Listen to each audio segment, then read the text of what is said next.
covers the soil or is present either at or near the surface of the soil all year or for varying periods of time during the year, including during the growing season.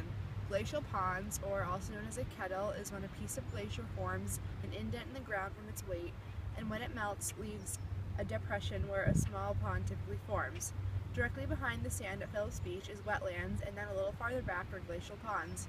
Naturally occurring wetlands form when rain and runoff from watersheds saturate the ground, or there is a continual flow of groundwater to the surface. Many organisms inhabit the wetlands in glacial pond areas, such as mosquitoes, dragonflies, frogs, reptiles, muskrats, and birds. Also, many plants, such as cattails, arrowroot, and more.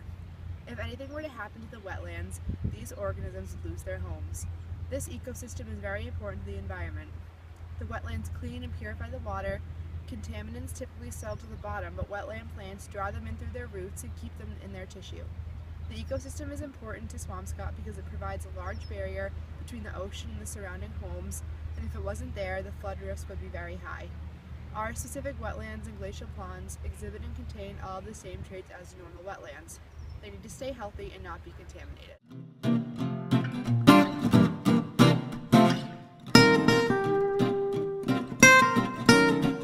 Recorded the amounts and kinds of trash and other pollutants surrounding Palmer's Pond within 20 feet. We found approximately 22 bottle products, 15 paper products, 17 cans, 20 plastic items, and 25 miscellaneous items.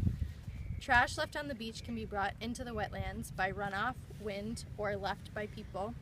Trash affects the finely balanced ecosystems that exist in the wetlands. Overall, the trash is harmful to wildlife and reduces the water quality. Chemicals such as fertilizers, pesticides, and gasoline can lead to a buildup of nutrients in the water, leading to eutrophication. These pollutants may find their way by processing plants in industrial areas.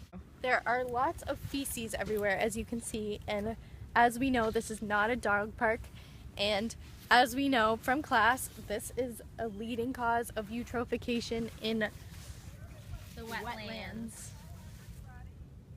It's gonna be too long.